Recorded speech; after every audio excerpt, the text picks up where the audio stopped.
So glad to see all of you in the comments. Um, Thank you for joining us here tonight for part one of our three-part series. No more toxic gurus. I really can talk. Um, I am excited about the how this has come together. We've had like a little short pre jump on and have this live conversation chat just to, bring all hearts and minds together in this space. And I'm excited to see where we are going in this conversation. So, if you are new to me, I am Dr. Toya Davis, and this is Soul Aligned Living, where we talk about things spirituality in an attempt to get you to living the best and highest version of your life. This topic is a slight deviation from what I normally talk about because I don't normally engage in conversations that really deal with a particular spiritual system or in spiritual systems, right? Because I am trying to help people understand where they are giving away their power. And part of me doing that work is because I have seen how people function and operate and how systems function and operate and all of the things. I've seen the damage, I've seen the good, but I've seen just an abundance of ways that people operating in systems without really understanding who and what and how they are have caused conflict. So I typically don't talk about that type of stuff because I think that there are a lot of places for you to get conversations about system specific conversation. But what has been bubbling up and surfacing in my spirit has really just been about having a place where we can have an honest conversation about what healthy spirituality looks like, right? I realize I am part of the problem if I'm not actually putting information out into the world that is counter to the stuff that's happening in the world, right? And since I have this platform, I may as well use it. So I am going to bring up my guests. Continue to go ahead and speak to us in the chat. We can absolutely see all of the comments. And if you are here, I would love for you to like the episode, share the episode, subscribe to the channel, all of the good things. All right. So first to the stage, I am going to bring Dr. Ia Funlayo. And you all probably know her. You may have seen her through her morning meditation and her show that she does on YouTube from Ashe E-Ray Inc. She also hosts a fabulous summit typically every year. So you may have seen her in that. Outside of that, she's a scholar, right? So things that have to do with academia and scholarly pursuits as it relates specifically to African traditional religious systems and spirituality. She is kind of in all of those fields. So before I bring up our next guest, I just want to give Dr. Ifunlayo an opportunity to say hi and give, in her own words, give you all a brief summary of who and what she is, what she does. Well, blessings, sis. It is such an honor and a joy always to be in your space and spend time with you. Thank you for this kind invitation. I am, for those who do not know me, I am Ia Funlayo, PhD, affectionately known as your favorite scholar priestess. I am the founding chief priestess of Ile Ashe Ire.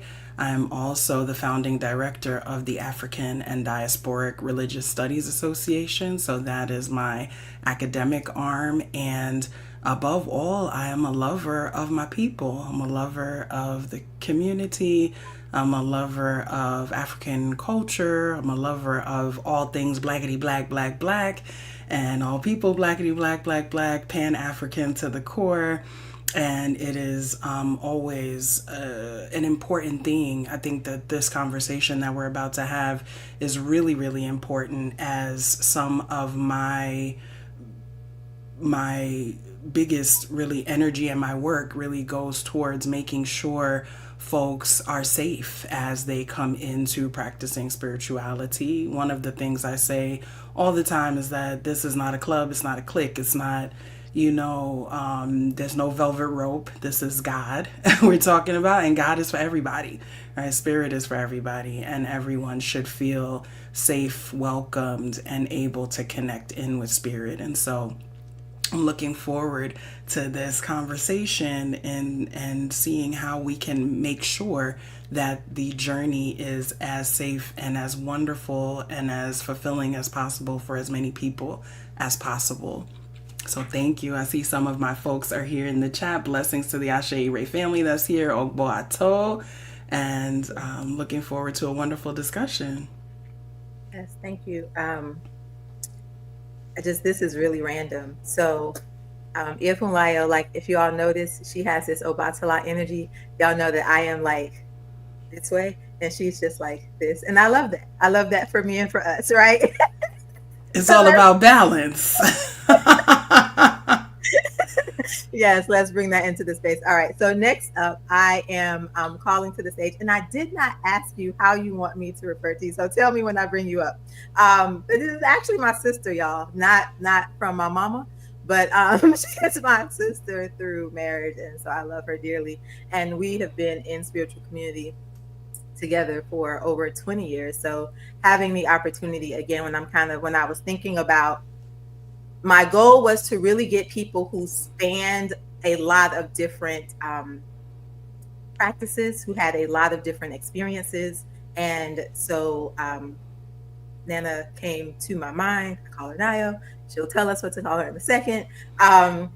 Because she is been in this system or been in spirituality system. She was raised in this, right? So unlike a lot of us who have come to this later in life, this is what she's known. This is what she's grown up in. She is initiated into a few different systems. And so I will bring her to the stage and allow her to introduce herself in the ways that feel comfortable for her tonight. Greetings, family. You can call me Nana Abena Nayo in Yakua. I am a nurse administrator by trade, but my love is spirituality, anthropology, herbalism. And yes, I was fortunate to be born into a family of many hats. And therefore, my love for African spirituality is actually all that I know. And so I'm really excited to be here, really excited to have this conversation.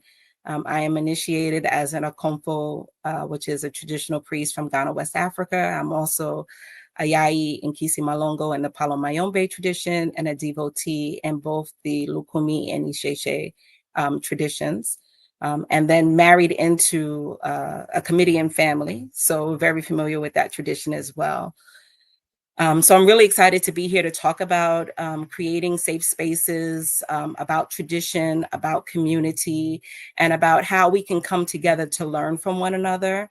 Because when we think about African spirituality in the diaspora, it's still very new. Right? I still consider it to be in its adolescent phase. So we are all learning, we are all growing. And I'm so excited by the energy that I'm seeing, especially after the pandemic, where people are interested in learning more about who they are, about their ancestry, about different traditions. And so I'm really excited about having this conversation and then being on this panel with both of my sisters who I've known for a very long time. And so come on for the ride. We are here. We're excited and really looking forward to being able to share just some thoughts, and hopefully opening up spaces where you can begin thinking more deeply about this and being in action yourself. Yes. And just for everyone, I will be monitoring the chat. So if you type a question and I don't get to it in that moment, or the panelists don't see it in that moment, doesn't mean that I won't circle back, right? I am circular in nature. I typically always come back. All right. So feel free to drop them as they come up. All right. So before we get started, or before we really dive in, I'm just going to set the stage a little bit for you. When we think kind of big picture, and thinking of spiritual communities, particularly the African traditional religious systems and diasporic practices, there's a lot of, I always say that the internet is a wonderful thing, right? It is both wonderful and bad, right? We have access to so much, and yet we have access to so much, right? And because of that, it creates its own kind of nucleus, the nuances, and all of the things that are happening. And so I guess for me, I believe that us kind of all starting off on a standard or an agreed or a clear idea of what we're talking about. So when we talk about spirituality, when we're talking about spiritual community, when we're talking about these traditional practices, what does that mean for you when you have this conversation? What does that mean for you? And whoever goes can go. If we need to change, I'll change it later. Well, I'll start off answering that and just saying that for me, when I think about spirituality and spiritual community, it encompasses all of the communities that we have created, whether those are traditional communities that are tied to a particular practice, like Nana Nayo and the Akan tradition, me and Arisha, with the community that you're creating around Akashic Records and that type of spirituality, hoodoo communities, covens, whatever, however we refer to ourselves, really all aspects of spiritual community are included in the conversation as far as I'm concerned. For me, spirituality is also inclusive. Spirituality, I like to define it as service for the community. Spirituality belongs to the people, right? So it is not an exclusive point of access. It belongs to everyone. And so it's how you express your connection with the creator, it's how you connect with yourself, is how you process the stresses that you experience in life. How do you make sense of the world? So for me, spirituality, like Ia said, can be any and everything, because it's how you create ritual and balance for yourself as you're going through the world. And as I said, it belongs to the people. So when I think of spirituality, I think of service for the people, meeting the needs of the people, healing the people. It's all about the people. And so that's what really is powerful for me about spirituality, and what makes it so attractive, no matter what you call it, no matter where you go, you find the people, you find the families, you find the children, you find the elders, you find everybody, and everyone has space in spirituality. I think you brought up something really interesting in this idea of the people, right? The people and being of service to the people. And for me, as I listened to kind of the latter part of what you were saying, that really says in order to be in this space, it's like a separation of ego and service, right? And so how are we to be of service in this larger context when the ego is present?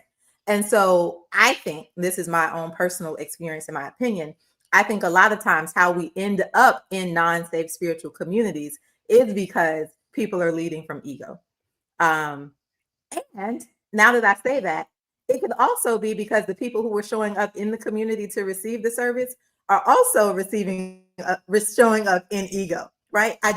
Yeah. So that kind of duality. So I think when we are talking about creating healthy and spiritual communities, if we're talking to people out here, like, let's start first with, as a person on the receiving end of coming into community, what are some things that they should think about and how they can show up in their kind of heart and mind space in order to be receptive, in order to help facilitate the idea of that healthy community? Does that make sense?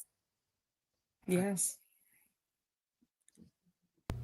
It definitely does. And, I think one of the things that's the most important is showing up with a spirit of humility, right? Showing up with a spirit of understanding that even if, as you mentioned to start with, the internet, even if you done read all the web pages and been to all the Facebook groups and commented on all the posts, that's not the same as having actually participated in-person community and been in space with community members, elders, etc. And so coming in not with this idea of, well, I read everything, so I know what it's all about, but I have a baseline, which I think is important, right? Which is why I put out so much information online, because I do think it's important for folks to understand what they are walking into and not, come in with no knowledge. And also at the same time coming in saying, I know what I've read, and now I'm open to experiencing what I'm supposed to experience here. I am going to ask how I should conduct myself and not assume that I already know. I'm going to ask if I should touch things and not assume that I should because I saw somebody else touch it or do, a particular thing. And so coming in with humility, I think, is very, very important. And, also, as both of you so wonderfully mentioned, coming in with an ego in check, and coming in understanding that the point of spirituality and the point of all that we're doing is to improve all of our lives. I always say this. I'm like, the point of spirituality is not just to dance and serve and do all of those things. Those things are wonderful and they're parts of it. But the real key and the real aim of everything that we're doing is making life better for each of us as individuals, as well as for each of us in the community. And so approaching with that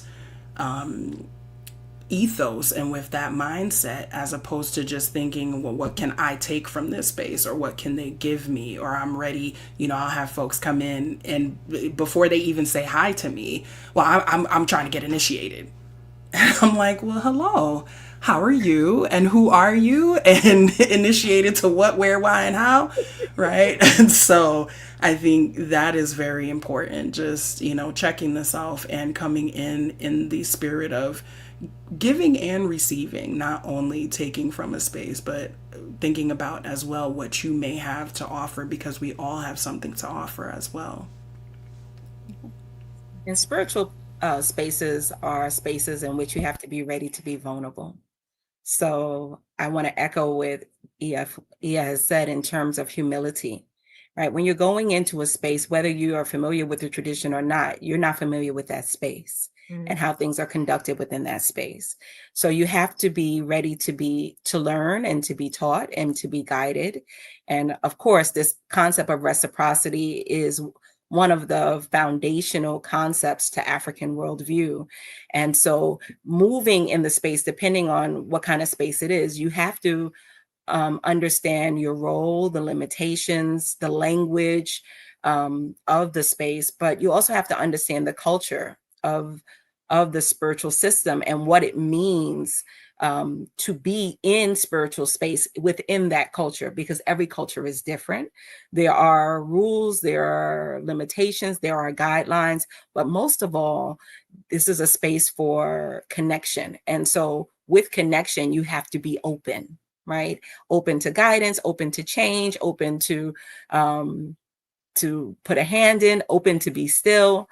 It is so important that we really begin to understand what it means to follow instructions, follow the norms of the space, the unspoken and spoken rules of the space, and understand that different isn't right or wrong as we're moving in space, especially if you're talking about people who've become intellectual scholars through books or through the internet and have not actually lived, right? Because it's really hard to capture all of that in writing, lived in a space, to really begin to understand what that means and what that feels like, and being in touch with self and being in touch with feelings, all of the feelings that may come up, the smells, the music, the language, the energy that's cultivated within that space, and paying attention. Right? It requires you to have different senses when you're thinking about being in those spaces.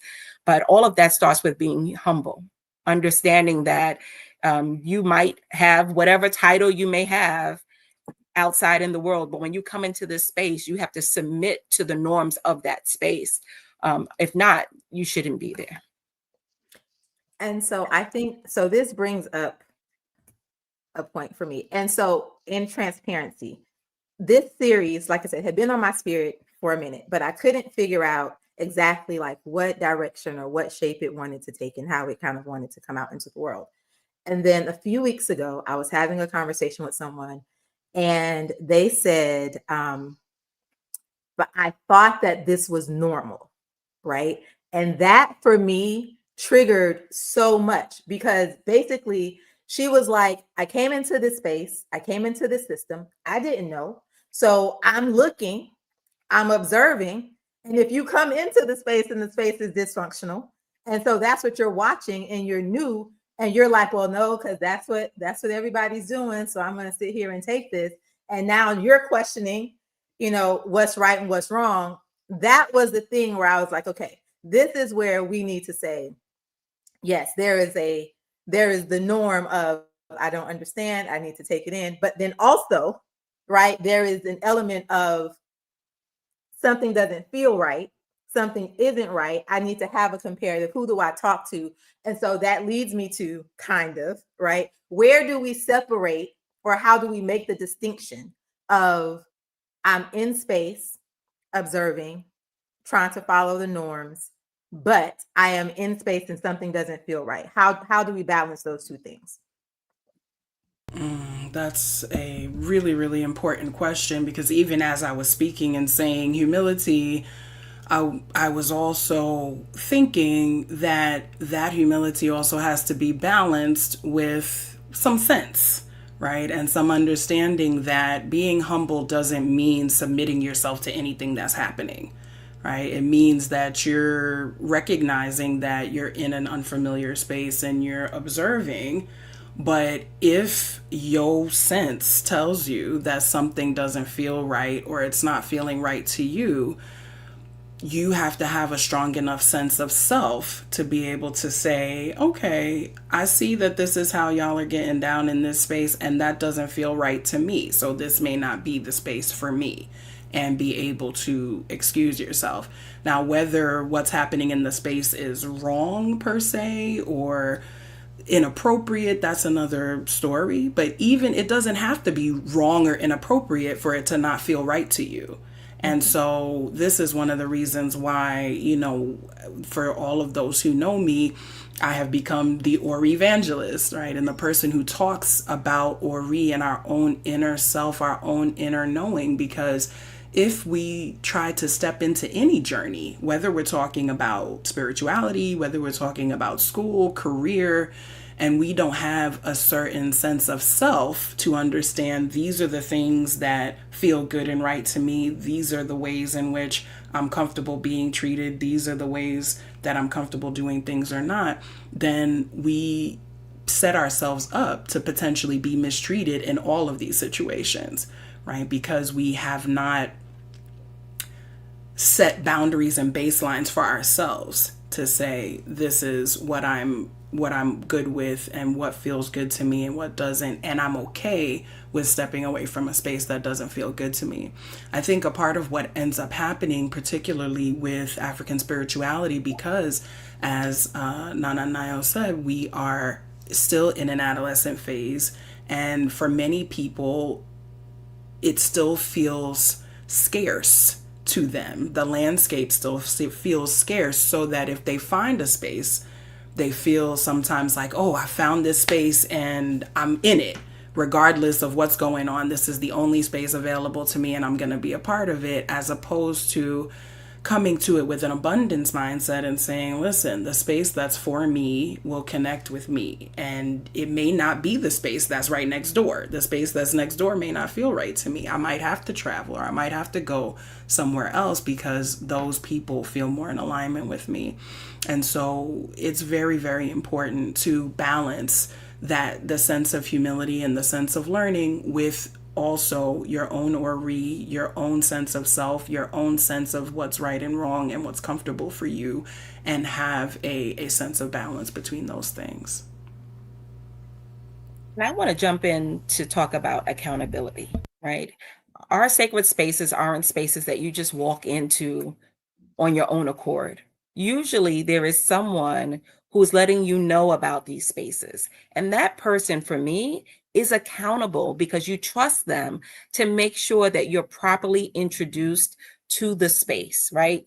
The safe person that you can go to understand what is happening within the space. And sometimes what often happens, because I've been in spiritual spaces that have felt very chaotic, but that was based on the energy of what was happening in that moment. And if you don't know what's happening, you can take that to mean a lot of things. It may not make sense to you because you're not aware. So I do agree that we need to have discernment. We need to trust um, ours our own equilibrium and not overexpose or take on too much or be loyal to a fault or lose our common sense, right? The ones the common sense that you've been trained with, what your mama told you, what your dad told you, what your grandmother, grandfather, aunts and uncles, what your friends, what life has taught you. But at the same time, I think there needs to be more accountability, that when you invite someone into a space, it's your responsibility to make sure that they are safe in that space, that they understand the context and which things are happening within that space. Because it does take time to really observe people in movement and in activities, uh, to really understand what's going on, but to also be able to have discernment between the person and the spirit, right? Or the person in the role, or the person in the activity. A lot of times people are attaching themselves to the spiritual energy that's cultivated by a person without ever really getting to know who that person is, Whew. right? And so you're jumping in, right, into this need or desire to mimic or have access, but you haven't used your same criteria in life in order to move forward. I often say when people are thinking about stuff, I said, well, would you just marry somebody you just met? What criteria would you have before you make a permanent type of attachment with someone? You need to apply the same level of criteria in this. Now, of course, there are some drastic differences, right, in terms of things, and there may be a learning curve that needs to happen, but it's just to say that those things happen over time. And unfortunately, a criteria to be an elder in a spiritual community is not the same as being a manager or a leader or a director at a job, right? The training is not the same. Many times it's based on seniority, right? It may be based on access. It may be based on intellectual receptivity or spiritual receptivity. It could be that somebody paid for a position. We don't know, right? In order for them to have it. But when we're thinking about making that connection, like what Ea was saying, many times because people like the overall energy in the space, that time isn't taken to actually get to know the people in that space, so that you can be able to see whether or not your personalities are going to click. Is this a place where I'm actually going to learn?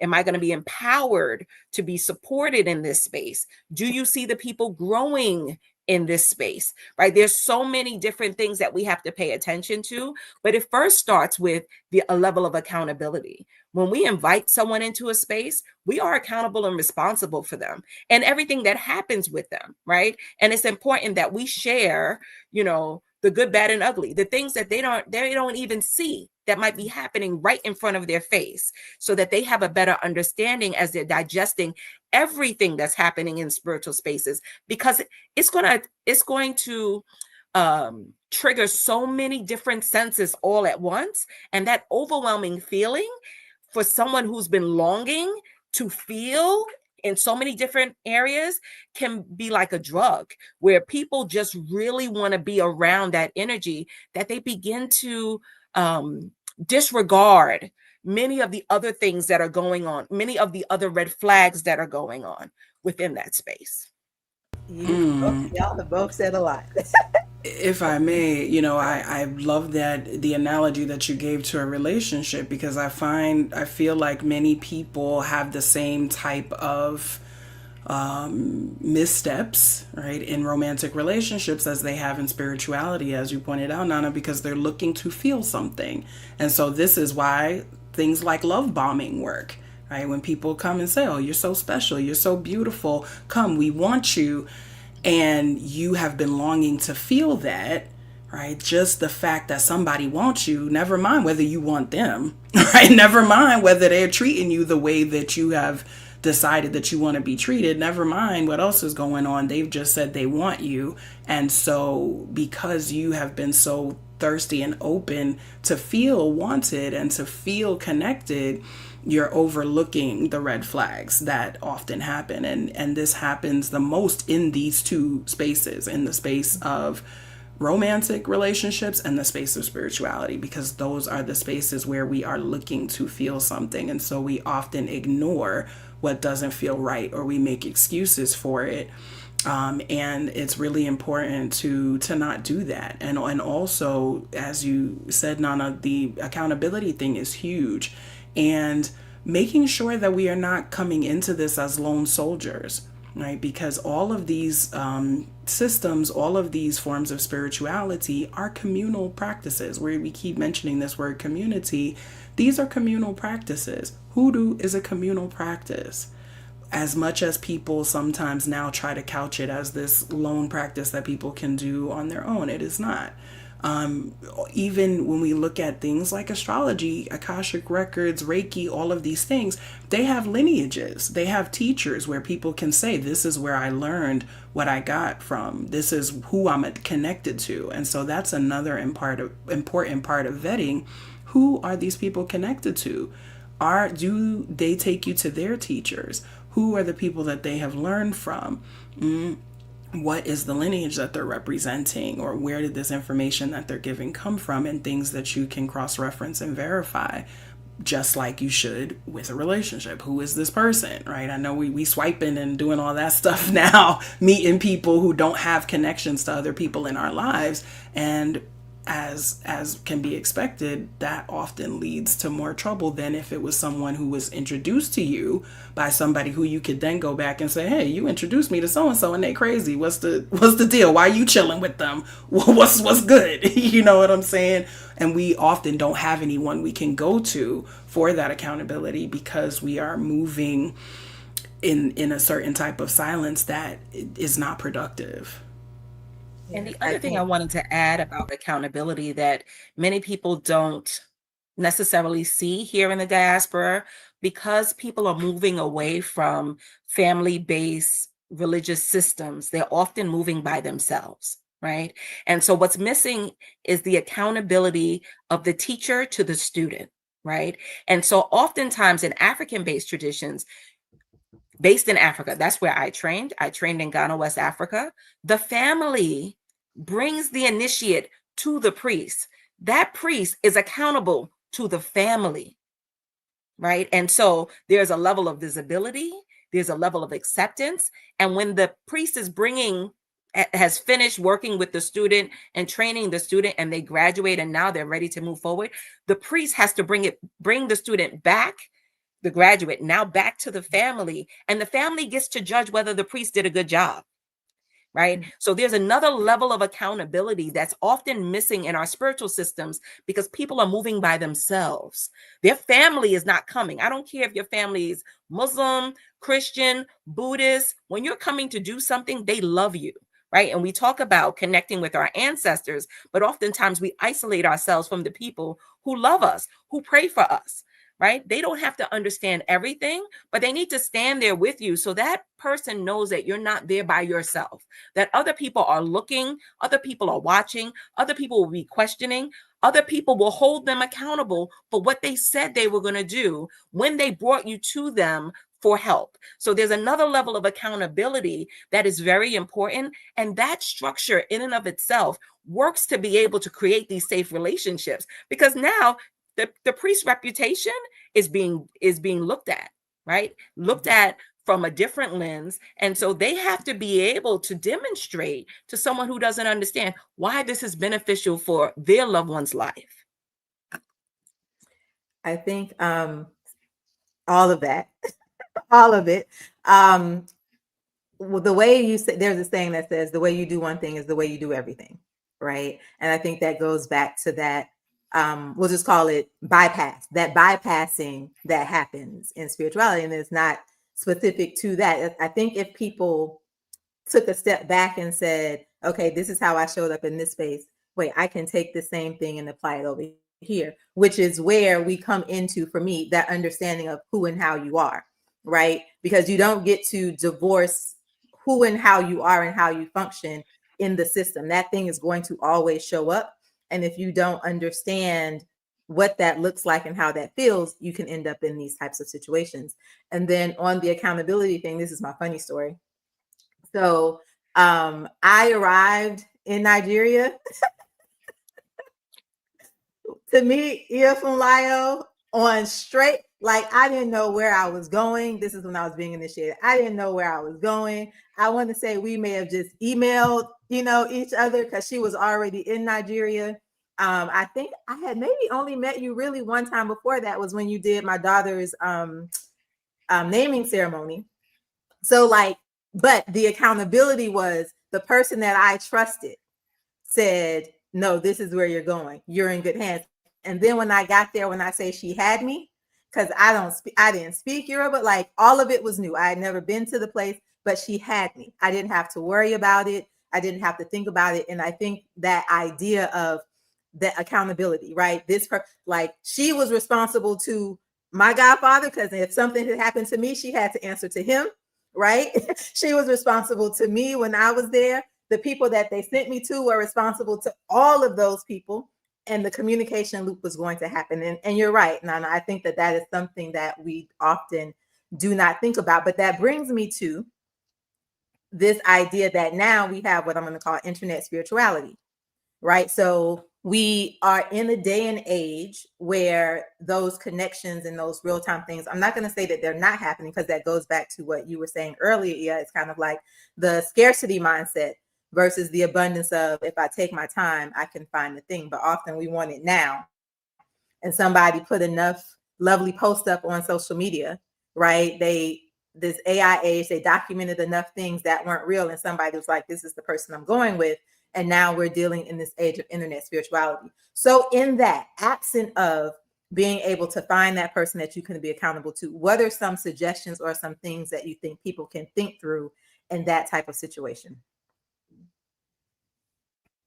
Well, I think that it's challenging for the reasons that you're saying, that we don't, and as Nana said, the landscape has changed, right, where we don't have a lot of the same built-in structures of accountability as there once were.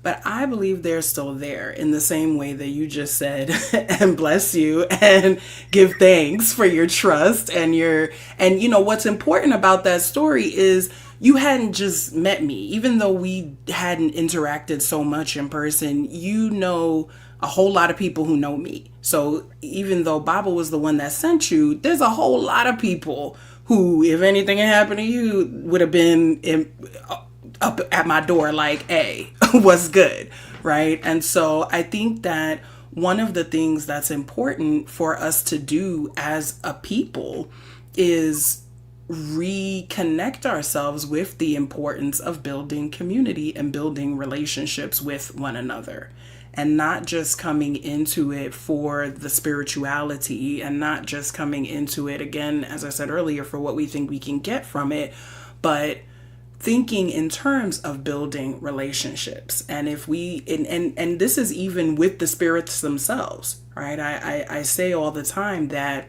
the relationships that we're building with our ancestors, with Orisha, with Abosun, with Lua, are just that, relationships. And so we have to take time to get to know the people as well as the spirits. Give them time, right, to work. Don't just come into it like, I'm ready to get initiated today, or I'm ready to submit myself to something today. Give it time to land.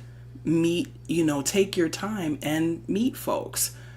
Talk to them about things other than spirituality. Find out who they are and things of that nature. I think is very, very important, because of this instant sort of internet spirituality age that we're in, and the fact that, as Nayo mentioned, a lot of us are moving away from the traditions that our families practice, where we may have had that built-in accountability in our church families or things of that nature. Moving into another system, we have to rebuild that, and we have to see it as important to build that. And so this is one of the reasons why, I created my platform, so that people can learn about what is normal, what is not normal, so that people can connect with each other. So when I travel to different places, I host meet and greets, not for them to meet me, although that's cute and great. I love to meet everybody, but the real purpose is for people to meet each other, to say, hey, start talking to each other, start building relationships with each other before you talking about, jumping into any permanent relationship or any spiritual thing, or submitting your power to anyone. Talk to them first. Say hello, build relationships. And the more that we're able to do that, the more safety we build around one another, so that we can say, this person is safe, or yes, I've at least heard of this person, or I've heard of that person. This is also, quite frankly, why it's so challenging for me, because people come to me a lot for recommendations, and I am real stingy about recommending anybody anywhere, because because of this accountability piece, if I have not worked with the person, I might know you, I might have took a picture with you, we might have kikied or whatever. But if I don't know you and I haven't worked with you and I haven't seen how you treat people who are under your learning or your charge, I can't in good conscience recommend anybody, because I don't know how that person is going to react or respond in that particular situation. And so, building community for real and really getting to know one another and really making that effort, I think, is one of the key things to help us strengthen ourselves and build more safety around ourselves as a community. We have to really be a community. And I think that's a part of what is lacking with this kind of pick and choose instant gratification mode that many of us are in. They're going like, yes. Absolutely. Absolutely. And it's hard because, our traditions are oral based traditions. And many of the elders are not on social media and not on the internet. And it becomes hard to discern and have access. Because I was raised in the tradition, access has never been a challenge for me. But as I meet people, and we created the Heritage House platform, to be able to bring communities together so that they can meet good people from a variety of different traditions. It's important that we create these spaces and that we attend the conferences and put ourselves out there to be on panels, so that the elders who actually know, who've actually lived this, who are not just in the beginning of their practice, make themselves more visible. Because, I'm in New York City. New York City, the culture is at every corner, right? Just about. But when you live in other areas of the world, that's not necessarily the case, right? And because it's expensive to travel, you may not be able to have as much access as possible. So I would encourage, good, strong spiritual houses that have strong lineage to figure out a way to, and it's hard, to make themselves available on some of these platforms in some sort of way, whatever way you feel comfortable with, so that this way people can have access to you. And even if it's just asking you a question, many times people come to me and they just ask questions. They want to know a simple question about, what book can I read about this, right? And us being able to make soft recommendations, not recommendations around who you're going to select as a godparent, but if you're in a particular area, what's going on in my town? What's going on in my state? What people are available in this state? What conferences are available? What are the topics? So that you can become in alignment with that momentum and that energy that's happening, of learning, of sharing, of gathering, of celebrating, and not for you to make permanent connections tomorrow, but so that you can begin to get exposed in a safe manner to expand your understanding besides the book. Because ritual is not read in a book, right? Ritual is felt and is experienced. And another thing that's very important to me is that when people are thinking about a spiritual practice because they may have seen something or read something, it's important to understand the cultural context in which that spiritual system exists, right? African spirituality does not exist on its own. So you have the Akan tradition, which is part of a bigger culture and tradition. In order to understand or make sense of the spirituality, you have to understand the culture and the tradition. Same thing for each and every tradition. This is how they make sense of the world. This is how each tradition makes sense of what's going on in their life. This is how you build respect, dignity, have the cultural norms, and all of the sociological fabric of how that spirituality ends up expressing itself. So a lot of people are, while they're learning about spirituality or taking a deeper dive and learning language and all of these things, they're not learning about the culture, right? What does the concept of self look like in your tradition? Right? What is the role of a woman in your tradition? What is the role of the family within that tradition? How connected are you to many of the things, the earth, the land, the environment? How do you make sense of the world in that? Because all of that is expressed through the tradition. And then what does it look like here in the diaspora? Right? So you look at where it was born from, then you look at how it moved, and then begin to understand what happened during that process so that you can make sense of it in terms of how it can apply to your life today and whether or not you're willing to take on the culture, not just the spirituality. Kirsten asked, Kirsten asked about finding community when there's not a physical building. And I just wanted to offer, I think Nana gave suggestions of the thing I think that is important here is that you have to be willing to travel. Like you have to be willing to come out of your comfort zone, right? Because sometimes the things don't just land in your lap. But like you said, when you start the energy, like when you set the energy of this is what I'm trying to do, then you meet the random person. Y'all, I was in Lake Wales, Florida. If you don't know, you don't know where Lake Wales is, but I was in Lake Wales, Florida. I was driving, I was going over the railroad track, and I saw there not a lot of Black people where I was staying at. I saw this guy with the set of Alekes, and I was like, Park, hey, that was the most random thing. And he was like, oh my gosh, like he lived there, but he was going to Jacksonville. We connected. He ended up being my client, but that's a whole nother story. But like, it's the randomness of that, right? It's like, you have to be willing to one, look for signs, look for things, set intentions. Y'all know I'm big on intentions, right? So set your intention. I am looking for people to connect with in this particular space.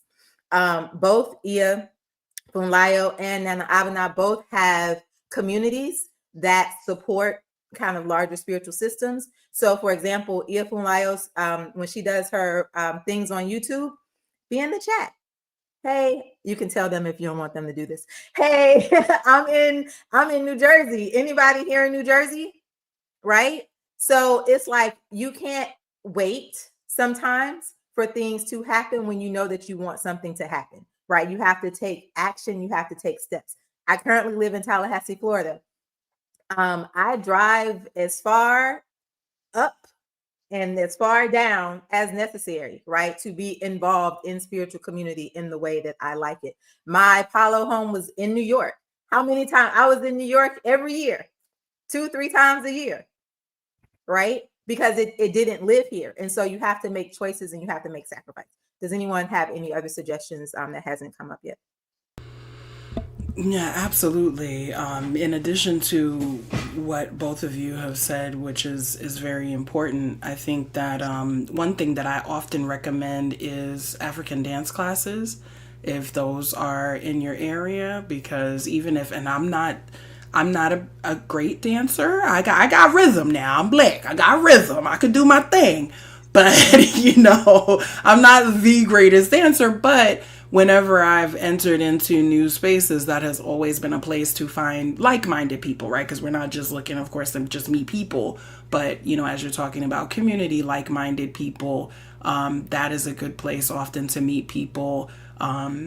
events that happen. And the thing is, not just coming to the event, but making sure and having a mindset of, yes, I'm going to seek people out at this event who are local to me. I'm going to make sure that I put myself out there because, and I know that it's hard, right? I'm an extreme extrovert, and I know that not all of us are this way. So I know that it's hard to walk into a new space and just start talking to people and meeting people. I try to facilitate as much of that as I can in the events that I host to try to connect people. But really, as Dr. Latoya said, setting the intention and being willing to put yourself out there, that is really going to be a big part of the key for it. And it's not, we're saying these things as though they're simple. And believe me, I know that they are not. And this is, again, one of the reasons why I created the platform and very intentionally do so much online, because I know that it's challenging for people in some areas to connect with different cultural things and to find information, to find elders that they can connect with and things of that nature. At the same time, I'll be having people in New York City or in Miami or in places where I'm like, now, okay. Now, if you was in Wisconsin somewhere, but you right there where everything is happening, right? So I'm going to need you to go around and check out what's happening and be willing to be a little bit uncomfortable, because it can be uncomfortable, especially if you're more introverted or if you're not familiar with the space to go. But that is really, truly the only way of meeting people and connecting. There's no easy way around that, unfortunately. Even with AI and all the rest of this that's happening, AI ain't got no solution for that just yet. Can both of you talk about, and Nana, you can if you were going to add, you can bring these two things together. Can both of you talk about your organizations? And I have your, I think your Instagrams or whatever in the chat, but you can let people know like how they can connect with your organizations, what you do, what they can expect. So I just wanted to finish answering the other question. So just like Ia, the first thing that I thought about was dance class. When we talked about the acclimation and the comfort with African culture, there was a resurgence that happened through dance, right? I remember seeing the videos of early African dance companies in the 50s, 60s, and 70s. There was a resurgence. The other place to often go and find good people who are interested is Black Studies departments. Go to your local universities, see, who's teaching, the professors, connect with them, let them know your interests, and they'll be able to also give you reputable materials to read, because every book is not a good book. Every website is not a good, reputable website. People put all kinds of stuff. Sometimes I'm reading things and I'm like, that makes absolutely no sense. So they will also be able to guide you in that way, as well as let you know if there are any conferences that are going on. And they may be connected with other, depending on what system you're interested in learning more about or being exposed to, connecting with reputable people who are knowledgeable, even if it's through academia, about that system. And then you can go from there. Community. Yes, that's a wonderful suggestion. And look, we got some link ups happening in the chat already. Yes. I love it. I love it when they listen. That's beautiful. Yes, absolutely. We have not because we ask not, right? Yes. Listen, closed mouths don't get fed. I'm gonna ask for what I want each and every time. Okay. It's the power of words. It's the power of intention. It's the power of spirit. It's the power of the universe, no matter what you call it. It responds to us. We are spiritual beings, and the universe responds to us. So we need to activate that power, trust that power, and be mindful of how we speak into the universe about ourselves, about the things that we say that we want, and where we say we want to go. So I'll start in terms of the forum. I am, like my sister, Dr. Latoya, an introvert. Even though I'm a friendly introvert, I come from a very, very, very big family. And so I know a lot of people, but people who know me intimately know that I'm very much an introvert. So on social media, I have made myself available. I do have Abina's Apothecary because of my herbal work that I do. while some people really wanted to be initiated as a priest, I really wanted to be initiated as an herbalist, and then spirit caught me. So I love working with herbs for spiritual nature as well as for the management of disease. And like I said, I'm a nurse by trade, and actually a senior nurse administrator for a community health organization. So Adventist Apothecary is available. I'm one of the founders of Heritage House, which we took off of social media. There is a page called Heritage House, and we're in the process of doing a website, but we wanted to make sure that with everything that was going on in the world, people could truly be free to be able to connect without fear of somebody coming in and taking it away in an instance. So we wanted to make sure that we took as much off of Facebook and IG as possible. So there is a forum called Mighty Networks. If you download that app and you look for Heritage House, you can come in, and there we have a forum that we created through the social platforms, because it was an in-person space that we used to do cultural activities. So it's available as a platform for education, for classes, for a book club, and a forum for people who are interested in making themselves available to the community to teach. It is there. So it's not there just to see or hear from me, but to hear from experts and veterans in the community, helping to bring knowledge to the people. The forum is there for everyone. So it's not about whether you're initiated and how many years or what's going on. It's really about how do we apply spirituality and move through spirituality to make sure that we have whatever resources are necessary to help us to be able to manage our life. So feel free and check out Heritage House. I'm going to hand it over to Ia. All right, Heritage House. I'm about to get up on there myself Please. and get connected with Shaw. Yes. Well, I am Ashe Ray everywhere. So on YouTube, Ashe Ray, on Instagram, all over. And I host Orisha prayer and meditation services every Sunday morning, Monday motivation every Monday morning. And then, as Dr. Latoya mentioned, I also host annual events, and one of my favorite events of the year is the Black Spirit Solstice Summit, which will be coming up on December 20th. So y'all can save the date for that. The registration is going to open soon. And one of the reasons why I created the summit and why I also curate a lot of spaces is to introduce you all to the people who I do trust, right? So for those of you who are in my sphere of influence, anybody that you see me bring on is someone that I trust. And that's why you see me bring the same people back year after year, because I trust them and I trust them with you. So please do come to the summit. Come and check out Orisha Prayer and Meditation. I also have a student circle, the Akeko Circle. Shout out to those who are in it. Where each month I share lessons on Odu and a bunch of other information on mostly Yoruba tradition, but we also have talked about other traditions in as well.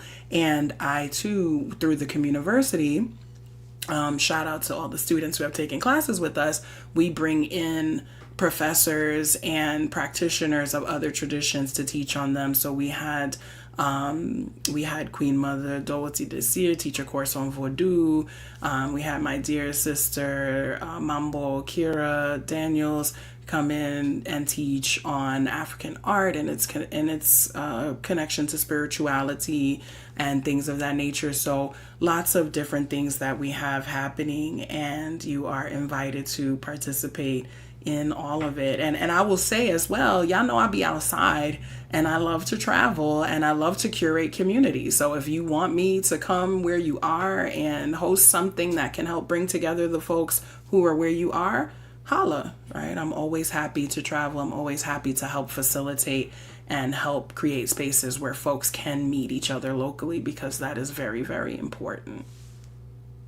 And although that sounded like a wrap up, I do have one more topic I want us to touch on, and then we can take questions if anybody has questions in the chat. And it's late, so I also want to be respectful of everybody's time because it's 9 p.m. on the work night. I wanted to just, and I think we kind of loosely touched around it or danced around it in earlier conversation, but this idea of people coming into spirituality in a rush, right? And that in a rush can look a lot of different ways. It can be in a rush to be in community, to be accepted. It can be in a rush to move through the ranks. It can be in a rush to feel like you have the title and people see you as somebody that is a part of the community, right? So in a rush can look many different ways. But because of that inner rush, sometimes that can cause us to not show up with the humility, not use the discernment, not have the accountability, right? All of those things that we've touched on as markers for being able to maintain and create safe community. I want to dive a little bit into this idea of people coming into spirituality. And one, this is a two-sided thing, being told that they need to be priest, right? And or coming into the space thinking that the only way to participate in spirituality is to be a priest, right? And so this rush, this like got to do it, got to have it, creates a frenzy that causes us to not necessarily think with all of the common senses that we have. So does anyone want to kind of touch on that? Yeah, well, I'm happy to speak about that because it's actually one of my pet peeves is when people go for a first reading and are told they need to get initiated, right? And I have people who may come to me subsequently after that and say, oh, well, I got this reading and it said I needed to be initiated, and they're anxious and they're like, oh my God, is something bad going to happen if I don't do it, and all of these types of things. Here's the thing.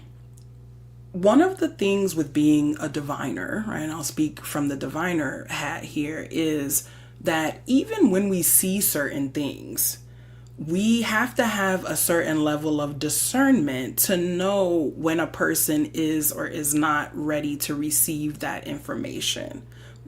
So if someone comes to me for their first reading, unless Obatala comes down in the reading and they see him, I'm not going to tell them from that first time you need to get initiated unless he come and tell them himself right there, right?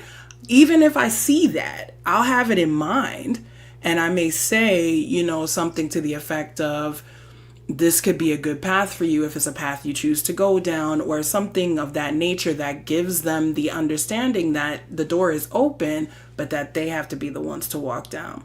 Oftentimes when people try to rush you, and that's what they're doing by telling you immediately, oh, you need to get initiated, you need to do this, you need to do that, they are doing just that, trying to rush you, trying to put you on their time because either they want money, they want more godchildren, whatever it may be, right? And so anything that makes things urgent, the only exception I would say to this, and even here, it can get a little dicey, but if there is sometimes people are told that they need to get initiated or do particular spiritual work for their health or because of a particular thing that's going on with them.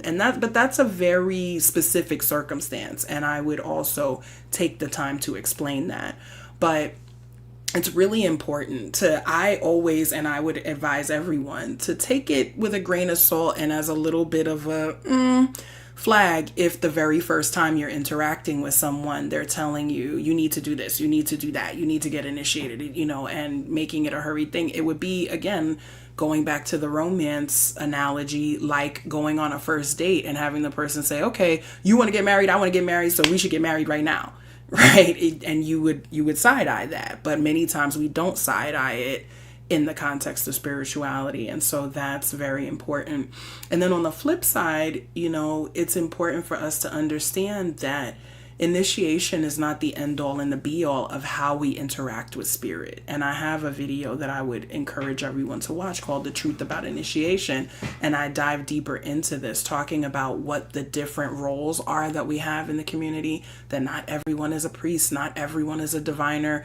We have herbalists, as Nana Abena said. We have song keepers. We have story keepers. We have seamstresses. We need beekeepers. Come on. We using honey. We need people raising bees. We using liquor. I'm tired of Seagrams and all of that. I need some of y'all making moonshine. You know what I mean? Put the divine chain down and start making some moonshine in your bathtub is what I'm saying, right? These are the things that we need. We need people raising animals. We need people doing all of these things. And so, approaching it from a more expansive mindset of, again, what can I contribute? I am a good singer. I am a good herbalist. I am someone who's good with animals. This is something that I might be able to contribute to the community that I'm entering into. And I don't have to enter it from this standpoint of getting initiated and being a priest as the end all and be all. And when we take that step back and recognize that, I think that makes for a smoother entry, and it gives us the permission to kind of slow down. Yes. There's so much wisdom in that. And I can tell you that as I have grown over the years, you learn from mistakes. So I just want to be transparent and honest about that you learn from mistakes, right? About when you're doing spiritual investigations with people, what you should not say as you're getting all of these downloads and spirit is talking. So I want to just echo that. If you didn't hear anything else today, please make sure that you pay attention to that piece of wisdom that is very, very important for our elders who are there. Also, too, that, when it comes to the tradition is for the people. And I think that a lot of things that happen is that because the focus has been around the preservation of the spiritual aspects of the culture, because of our experience through being prisoners of war through the transatlantic slave trade, that has been the emphasis and that has been the focus. That, as El was saying, that all of the other things that it takes to make a society thrive, right, a community to thrive, has not been as much of a focus. And therefore, sometimes elders in the community forget how to keep the community and the people engaged. There is so much to learn about our systems. Me and some of my sisters started in 2019 an organization called Menua Asumdre Menua Sumkwafo, right? Which is sisters who sing, but we sing to catch the ear of the spirit, to bring blessings down to the people. And we began teaching the spiritual songs that could be taught to the people so that there can be a level of understanding and involvement and fulfillment and being present in ritual and understanding what is being said through song, because so much of the wisdom is shared through the proverbs and through the songs.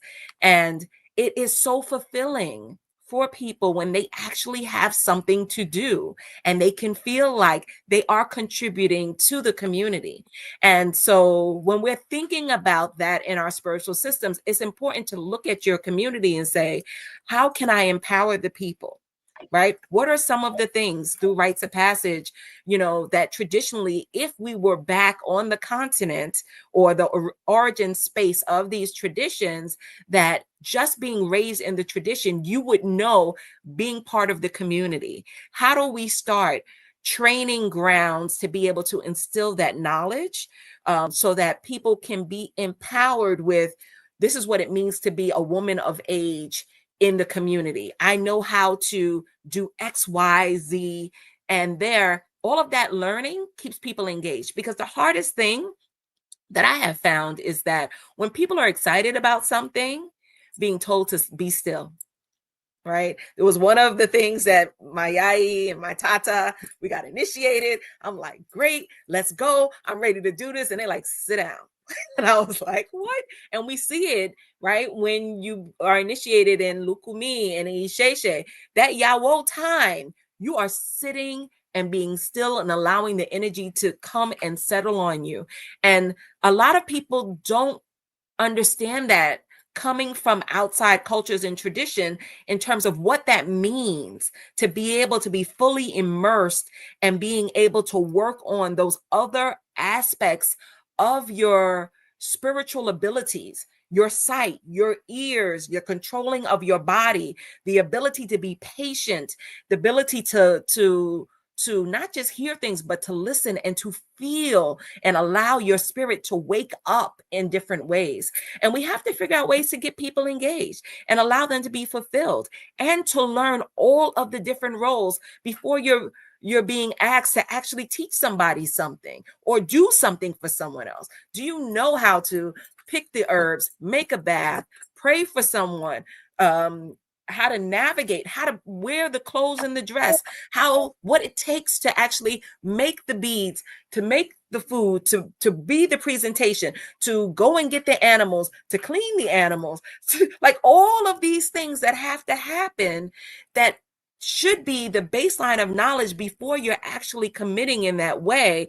Do we have a system that allows the people to embrace the culture and to be empowered, because everything else is around the people, right? When we think about why Spirit has come to bring a message, they brought the message because there were people there who needed to hear something, right? So when we begin to shift our focus, right, and our approach and allow that wisdom to marinate, there is so much that we can do to keep the people engaged, to help the people feel fulfilled, and help them to grow in their practice, which will allow for the better sustainability of our practices over time.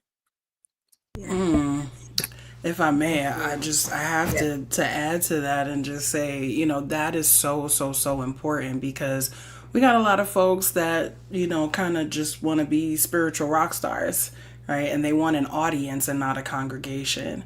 And so it's very important to me that I have a congregation, which is why I teach the language, which is why I did the ebook of the prayer, because I'm like, you talking about getting initiated, could you say I'm Ojuba? Can you pray over yourself or over these implements, right? To as you're saying, Nana, get people engaged and involved and have them know that this is not a passive process. And a part of what we have to understand is that people are largely coming from tradition that often, although there is this statement in the Bible that faith without works is dead and things of that nature, there is still a lot of passivity in the way that people receive. And so shifting that and saying, no, it's not the devil that made you do it. It's not God that's a puppet master pulling the strings. It's your Ori. So let's cultivate that. Let's cultivate the decisions that you're making. Let's understand that your desire is sacred, and that desire is a tool that Ori uses to help move us towards certain things.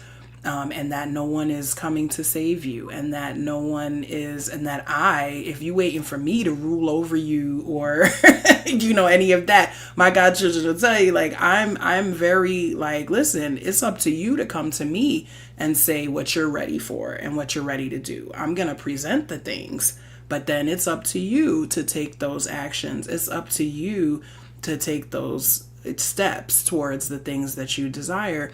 And a big part of that is self-cultivation, understanding that no spiritual elder, no spiritual system is going to fix or save us. That we have to do the work to cultivate ourselves. And a part of that work that we do is in being together and in growing together and in learning together and in bringing things, one thing that's really important, and I think that has made things challenging, and Nana mentioned this earlier, in terms of elders and folks who really do know coming out of hiding. Like, this is very important. Our spiritual systems are still under attack and persecution. And there is still this idea that many people have that what we do is a secret. It is not.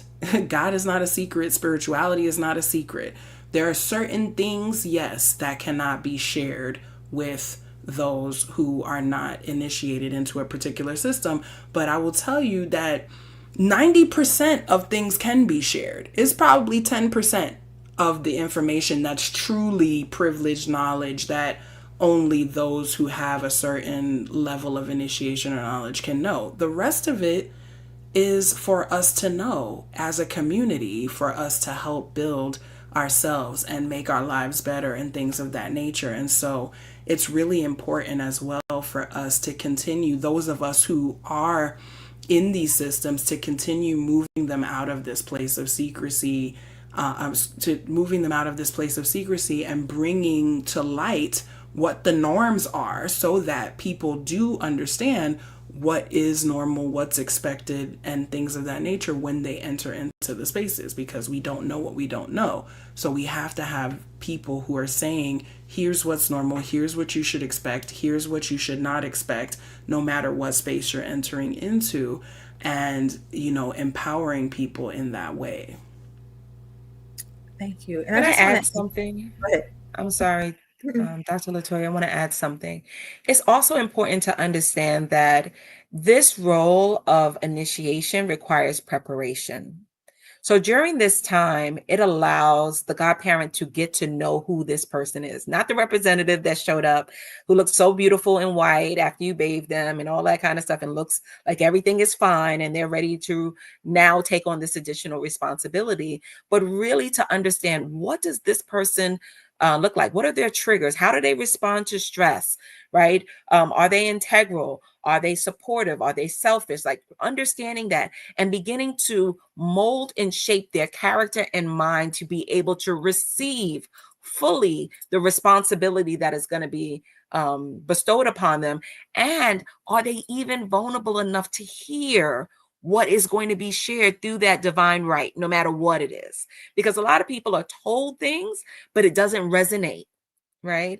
And people utilize that spiritual license. It's like giving them an Uzi to go out there and now feel like they are entitled to move in a particular way. So we have to be very mindful of what that looks like and that we are taking that time. Many people don't understand that when you are having that relationship with an elder, that they are helping you to grow and to develop. And that takes time.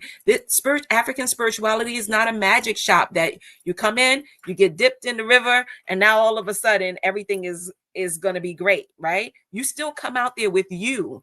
And as El was saying, all of those things have to be worked through, and you have to learn how to work and deal with yourself.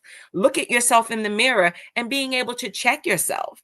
And that takes time, right? Time to see, time to diagnose, time to be able to do the course correction, to be able to assist in that. And that's what people are that they come to spirituality for.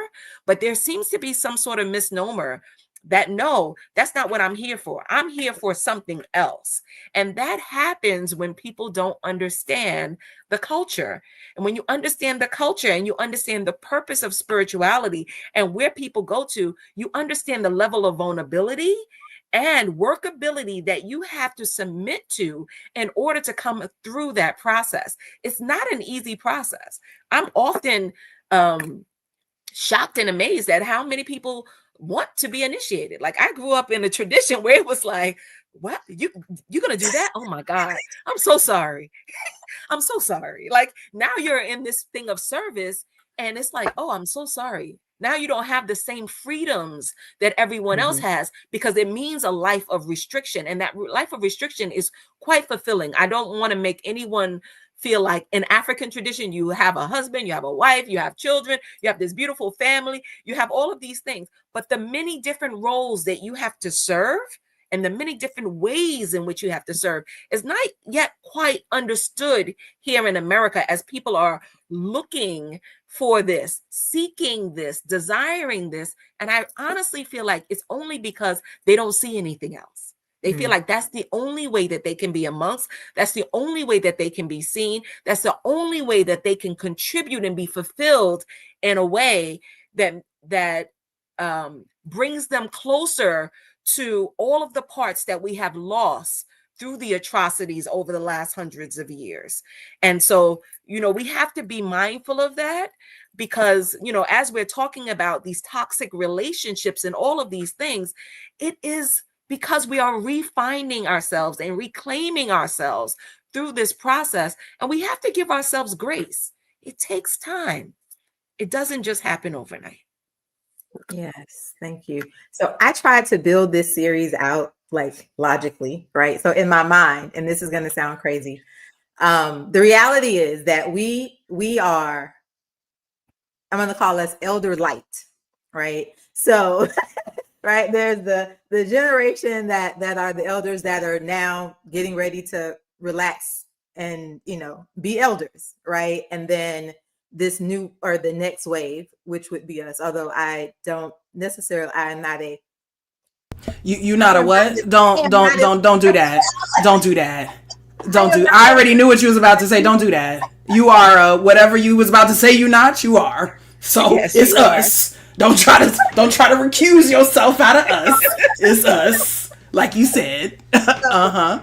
elder light. And then next week or Sunday, really the same week, Sunday's panel is what I'm calling kind of the next generation, right? So these are those who were after us. But I want to be clear here that another thing that I think happens in spiritual spaces is the idea of eldership as age, right? And so oftentimes we discount the the person, the what's happening, the knowledge, the roles. Did you study? Did you learn? Did you do all of these things? And we defer sometimes to age. I was having a conversation with somebody and they were frustrated because the way somebody was handling a particular situation. It was like, well, you do this. I was like, I've been at this for 25 years, right? In 25 years, I've learned, made mistakes. It's trial and error. Maybe we don't get out of this thing without going through the fire, right? I have learned what not to say.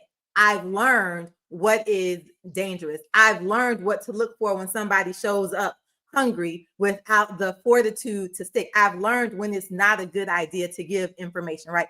I've learned those things. And because of that, today, even though I'm young, right, I get to give information and I get to show up in a way that makes it seem, or not seem because it is happening, but I get to show up in a way that is grounded, is comforting, is all of those things. But it's because I've had the years of practice to do it, right? I've learned the herbs, I've learned the songs, like all of that is necessary. And I think in this, and I think particularly it's a thing with people of color, right? Because we are taught that people who are older than us automatically get a certain level of deference, right? And then you layer onto that spirituality and you layer onto that a title. And then all of these things start to stack up and we forget all of the stuff that you just mentioned. And so I just wanted to bring that into the space, right? And for me also, just to say, one of the biggest things that I've had to overcome was my age, right? I became a yai in my 20s, right? So at 20, there were people in my munasu that were older than me. And I'm like, well, how am I, who's younger, supposed to be giving information and guidance to this person that is older, right? In my current practice, I have clients who come to me who are in their 70s, who have 35 years of OCHA, who've been Babalas, who've been priests. And I'm like, but, right. So I had to get out of my own way and say, you are subscribing to or ascribing to a societal idea and perception that is not healthy right now, right? You're currently a part of the problem, right? So let's step forward and do the things because you know that you are going to deliver information. You know that you're going to hold them accountable. You know that you're going to give the information to them that is in love, but that also pushes them forward without ego, without the you should have done this thing. And so let's get to it and let's do it. So I just wanted to bring that into the space. Can I also add that, as I said earlier, African spirituality, all of the systems, I consider them to be in the adolescent phase, right? So, as a person who was raised in this tradition, and my mom and my dad being the first in their families to embrace African spirituality, there has been growth within my family over time, right? And when I look at my children through their initiation process practices, I see the growth that continues to happen.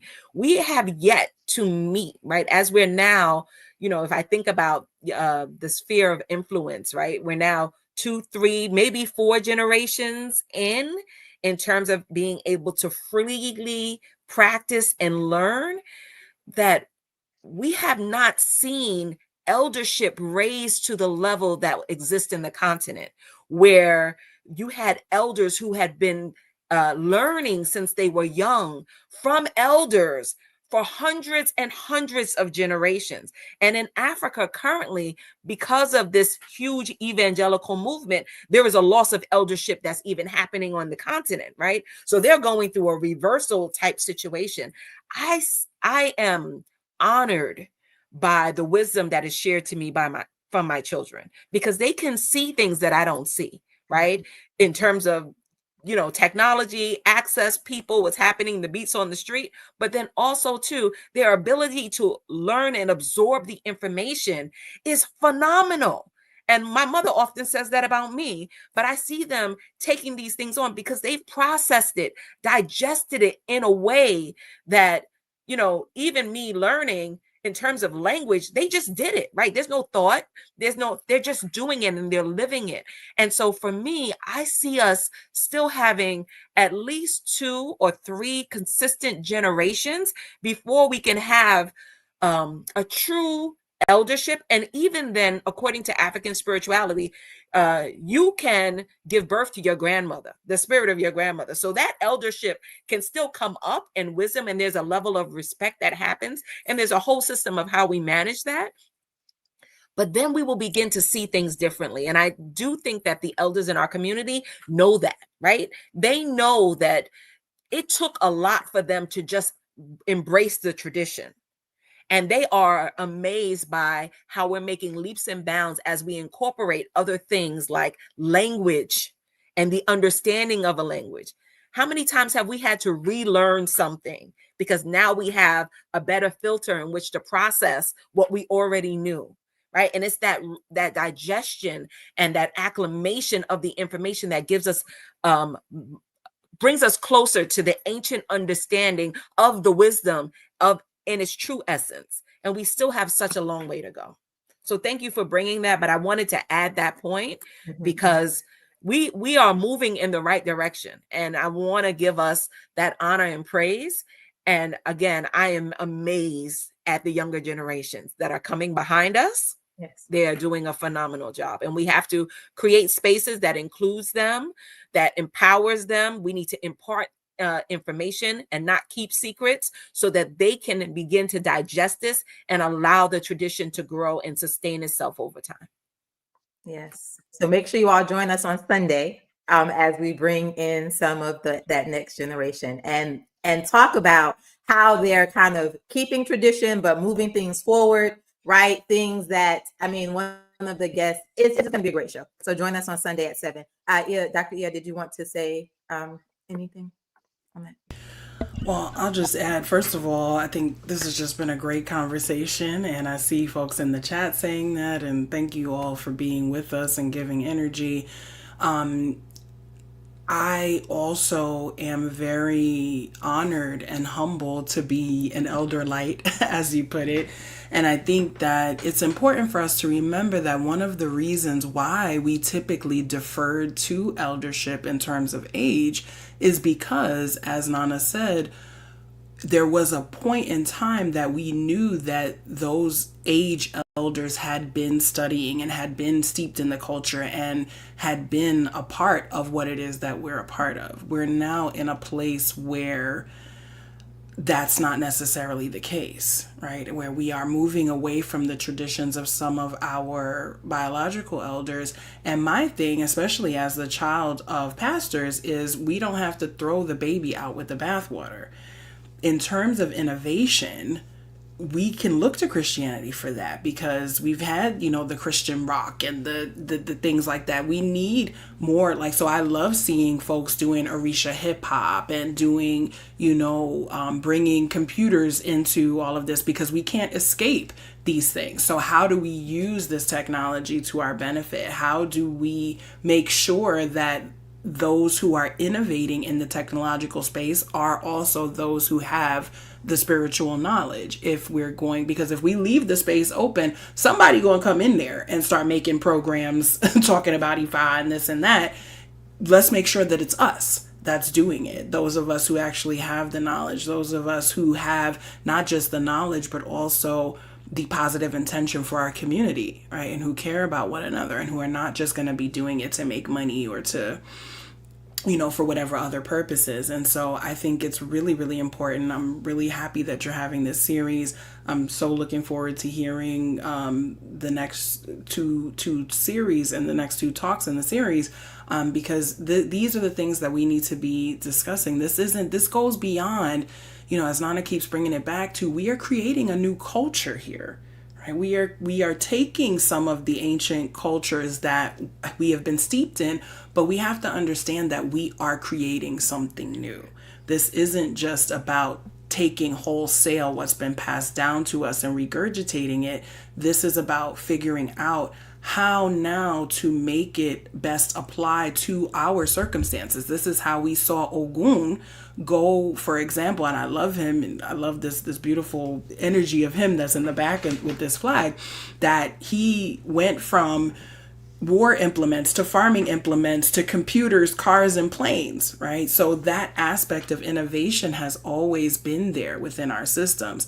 Our ancestors believed in innovation. This is how we even got the systems that we have today, because they brought things together from different places, right? I always talk about how half of the Orisha, who we think of as Yoruba, actually come from other parts of the continent and were incorporated into the system. So the more that we recognize that innovation itself is ancestral and that our ancestors have always been innovators, the more we are able to innovate ourselves and say, okay, we are in a different time and space. How do we make the best of this time and space that we're in? How do we build eldership? How do we build community? How do we build all of the infrastructure that we need for the community and the culture that we're seeking to build, and understand that we really are reconstructing something here that has lineage, but that is not bound to just regurgitate the things through that lineage. And so I'm excited to see all of the new things happening, and I'm honored to be a part of it. There were people who felt a kind of way even when I put my ebook out. The fact that I'm telling stories from Odu publicly every week, and I'm like, baby, these are our cultural stories. These are not secrets. I'm not showing that, like, there's nothing that I have shown or said that was a secret at all, right? But there are still those who want to gatekeep the knowledge and to feel like there's something special, and we all are something special. We don't have to gatekeep to feel special. We're already special. So thank you for this work that you're doing. Thank you, Nana, for all that you've contributed. It's been really beautiful to be in this space with both of you. Yes, thank you both so much for joining us. And if you didn't catch us at the top of the show, just a reminder that we defined community, and that definition, because I know towards the end, we kind of leaned a little bit in our languaging in particular systems, but understand and remember that this idea of community and the things that we've talked about and shared are transferable, right? It is not specific to one thing. All of these spiritual systems exist in the context, right? That context has the cultural, the societal, the economic, right? All of these things inform the way all of the spiritual systems show up. And our takeaway, before we get ready to go, is just at the top again, we kind of whether some things that you as the person, because what we are not going to do here is allow you to scapegoat your responsibility in being in situations and being in environments that don't feel good, that don't feel safe, right? And put that onus on someone else. And so the way that you take responsibility back, we act like we're dating, right? Like Nana said in the beginning, right? What are the things that you would do in this situation, right? Are we going too fast? Whoa, hold on. Wait a minute, right? You ain't even courted me good yet, right? And now you're trying to marry me. Wait, So how are you showing up in all of your good senses? How are you not muting the feelings that you're getting, right? Yes, we're coming in to be observant, to be respectful, to understand. We're showing up in humility, right? We're using discernment. We're doing all of those things. But at the end of the day, just because a space has been good for everyone else does not mean that that space is good for you. And why? Because you are your own unique person, right? We are all wired differently. We all have experiences. We all have certain triggers. Like if somebody talks to me in a certain type of way, no, ma'am, we cannot. We absolutely cannot, right? Because that's my own thing. For somebody else, they may have been raised in that and they consider that a love language. Go forth and be great. That ain't me, right? So the same situation that we're both in, we can both respond to it differently. And you as the person, it is your responsibility to say, this does not feel good to me, right? I do not think that this is pushing me forward. I cannot show up and be safe. I cannot show up and be myself. When I show up in this space, I have to morph and shrink and do all of these things. And you can't grow in the space that you can't be full in, right? You cannot grow in the space that you have to shrink in. So you have to take accountability for yourself, sit with yourself, set your intentions, right? What do I want? How do I want to feel? We don't have to be on the fast train to make things happen, right? Things happen in the time that they're supposed to happen. One of the red flags that were mentioned, if you go to someone and on the first time they're like, you need to be initiated outside of, death and something major, we might need to side eye that and slow that down. Investigate the people through, even if it is an online community, right? Even if it is somebody that you're meeting online, you can still investigate. Somebody should know somebody. There's too many people out here in the world, right? On Facebook, we probably all are connected. Like if I want to look at all y'all Facebook pages, we probably have some mutual friends, right? Somebody knows somebody. And if nobody knows that body and can say something about them, that might not be the person for you. All right. So those are my closing words. Did either of you have anything that you wanted to leave with us before we log off tonight? It's just been an honor to be able to share this space. I'm so glad we're having this conversation. These types of conversations are very important to have. And I just hope that the words that we shared has imparted some confirmation in terms of how you're moving forward. And again, if you need our support in any way, the three of us are available to be able to support you, to answer some questions. And of course, we want to make sure that everyone is safe in their journey. As Dr. Toya was saying, the other thing that I would also just be cautious about is if someone has moved into an area, you want to find out where they came from, and you want to talk to people from the area that they have left. All right. I don't want to dive deep into that, but please, you want to be able to connect. If somebody new and prolific comes to your area, you want to check references from where they lived. Please, I'll second, third, and please. 10th that. We cannot emphasize that one enough, y'all. Because again, just like in every other circumstance, people will run to a new place, and because again of the scarcity, set themselves up as X, Y, or Z, and they done left a whole trail of destruction in their wake. So very important. I just want to thank you both again. Thank you again, Dr. Toya, for having me. And, I think the last word that I would like to say is just to remind us that this spiritual journey is about improving ourselves, improving our lives, and living well. This is meant to be a joyful experience. It's not always going to be easy and fun in every second, but overall, it is meant to be a joyful experience. It is meant to be something that makes you feel good. It is meant to be something that lifts your spirits. And so if you ever find yourself in any place that does not do that, regardless of what it is, whether it's the church, the Hoodoo temple, the Ifa temple, the Akan temple, wherever it is, an astrologer, whatever, if you are not feeling good, content, if it's not something that feels like it's helping you grow and being served to you with love, that's not the place to be. Because that, we, at the end of the day, as Nana said, and as we've said throughout, this is about care for the community. So if you don't feel cared for in whatever the space is that you're entering, it's not the space to be in. And so seek the care, seek the community, and seek the connection. I like that. Seek the care is going to be like the new tagline. Seek the care. Lawrence, Lawrence asked, having been reared in Christian tradition, how do I select the system to practice? I think the things that have come up tonight, How does it feel? Have you studied it? Go in. You don't need to go in on day one and make a decision that this is what I'm going to do, right? You're going to go in with the observer idea, right? There's this thing I always talk about, show up with childlike curiosity, right? So when you're in the space, it's just like, oh, what's that? How would that be? Right? Allow yourself to be in that space and see what that looks and feels like. And again, no one can answer what the system should be, right? You have to come to the mind heart resonance that says this is the thing that feels good to me. Set the intention. My answer is going to always be that. Set the intention that you are looking for the system and the practice. Follow the breadcrumbs, right? As you set that intention, things will start to unfold. What are you starting to notice that's happening a lot? What are you being invited to? Who just randomly called you and invited you to a particular thing, right? All of those things that is the universe's way of responding to the intentions that you have set.